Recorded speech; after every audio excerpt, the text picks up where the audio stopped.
Hey, this is Heidie-Fernandez, your virtual assistant for today. And for today's video, ang ating pag-uusapan ay bago ka mag-freelance, pag-isipan mo muna ito. Ano nga ba ang mga preparations na kailangan mo kung gusto mo ng transition from your regular 9-to-5 work para maging isang freelancer? Para sa mga nag-iisip pa lamang na pasukin ito, ang video na ito ay para sa inyo. Simulan na natin! Let's get started! Kung interesado ka sa mga topic na ito, please consider subscribing, i-like mo na rin, at i-share mo na rin.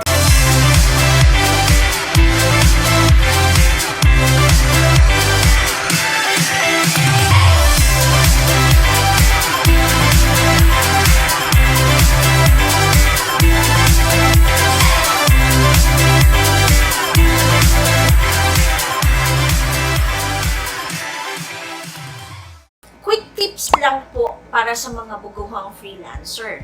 Ang isang freelancer, maging ang isang VA o virtual assistant, ay hindi nakabound sa isang kliyente para sa isang permanenteng trabaho.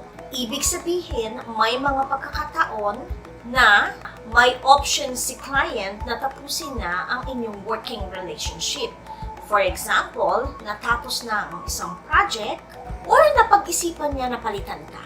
Kaya naman, we always recommend na ang isang freelancer ay mag-sign ng isang freelancer contract bago ka magsimulang magtrabaho para sa kliyente na ito. Lahat ng mga information para sa inyong working relationship ay nakapaloob dito sa freelancer contract na ito. Tulad ng payments, deadlines, details para sa termination ng inyong kontrata, at marami pang iba.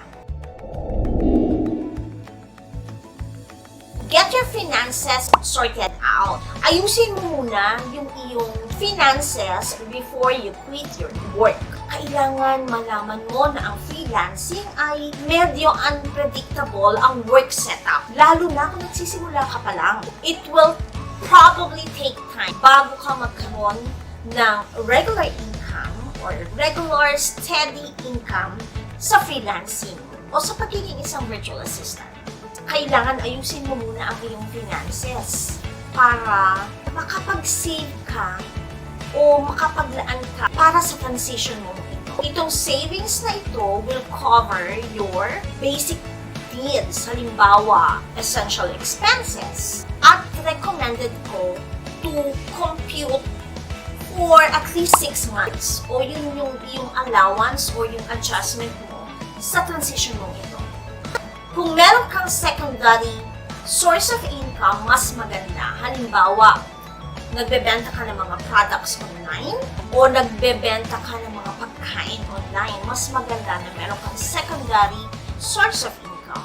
Para safe ang transition mo, I recommend habang ikaw ay nagtatrabaho para sa yung regular job o yung 9-to-5 work, kailangan mag-save ka at maglaan ka ng amount para sa transition mo ito.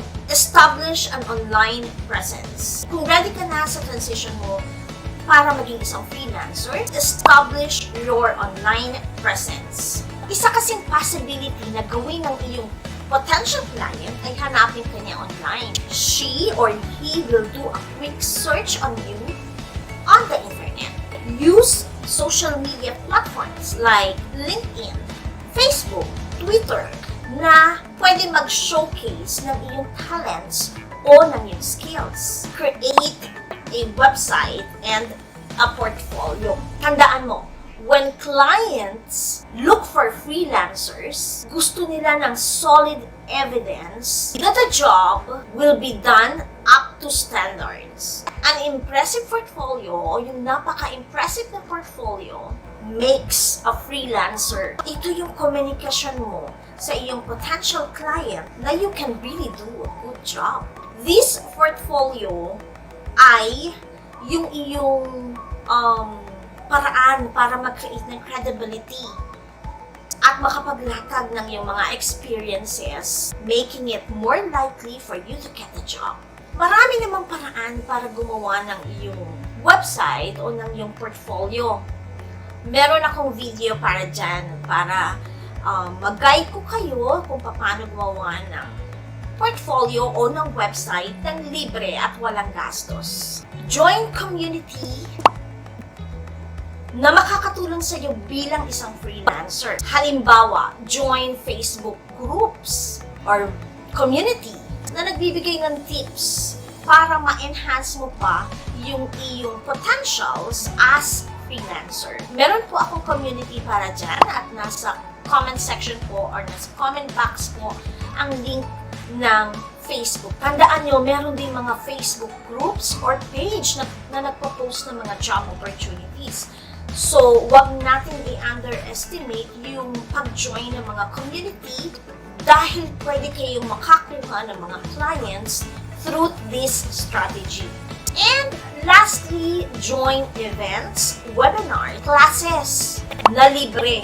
That will strengthen your skills bilang isang freelancer o bilang isang virtual assistant. Remember, napaka-competitive ng industriyang ito. So, importante lahat na makakapag-improve ng your skills, dapat passionate ka dito. So, meron ka ng 5 basic preparations na kailangan mo para sa transition mo bilang isang freelancer. Good luck and thank you for watching.